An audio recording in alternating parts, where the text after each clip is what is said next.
Lyric's World. Chapter 4. The battered supply ship, the lightning rod, slid silently through the morning sky. Its courier and message runner, a long-haired pilot named Peckham, navigated the ship past Yavin's moons. Old Peckham would not only take Anakin, Tahiri, and Lyric to Yavin 8, but would accompany them throughout their journey. Lyric's world was too dangerous a place for the children to be alone. Anakin and Tahiri sat side by side. Anakin stared out his window.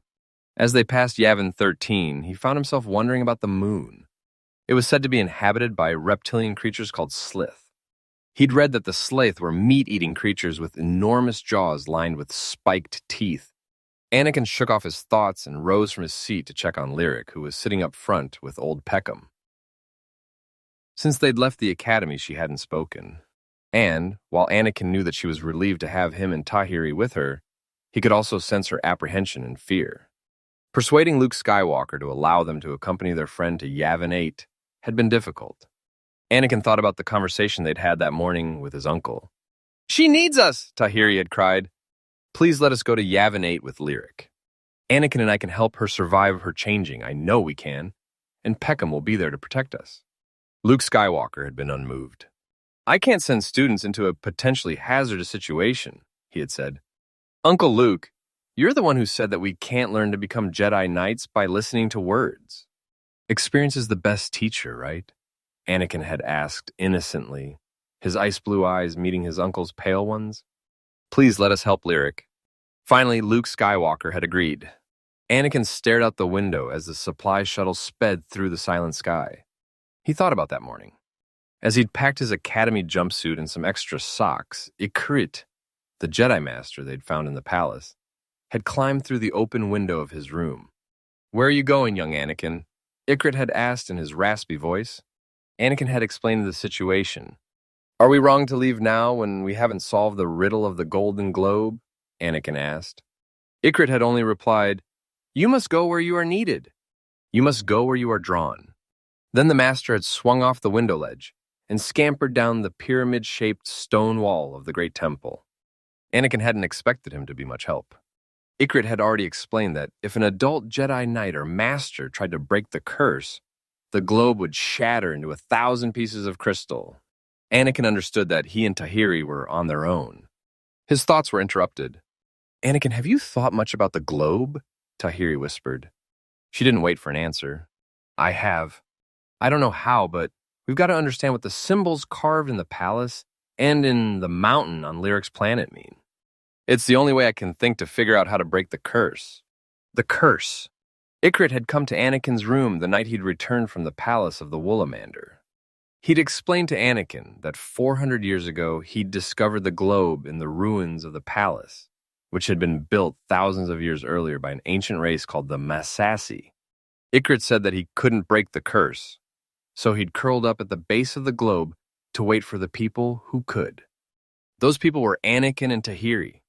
When Anakin had told Tahiri what Ikrit had said, she'd agreed that they had to work together to break into the crystal sphere that was locked with a riddle and filled with glittering golden sands and the cries of trapped Masasi children.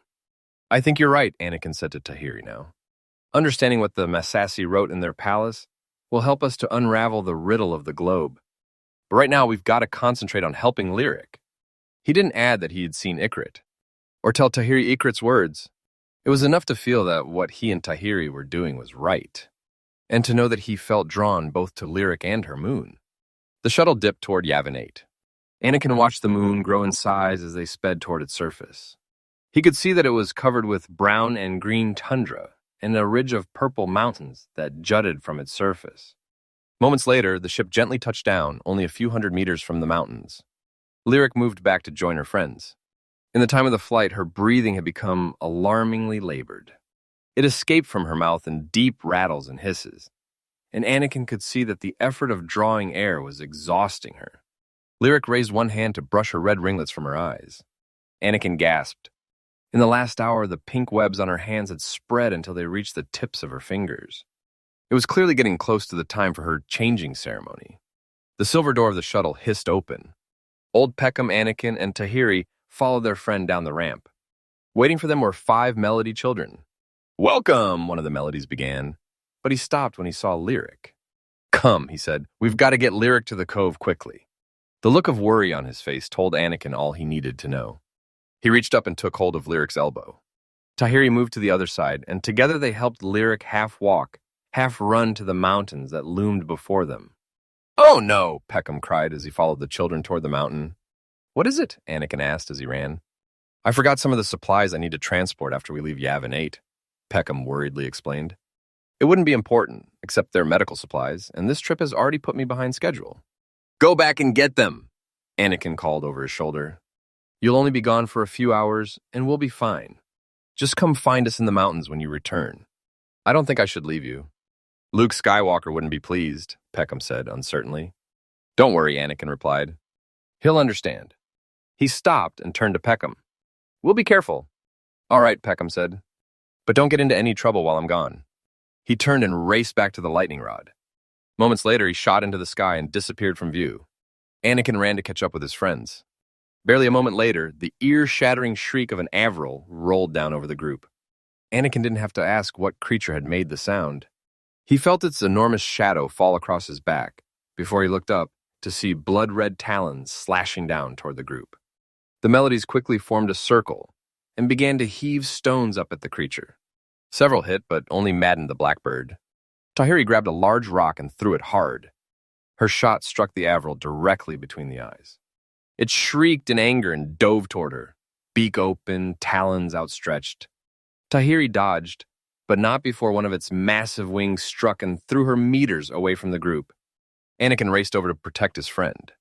But he wasn't quick enough. The Avril dove toward Tahiri, talons outstretched, its scream of attack mingling with her cry of terror.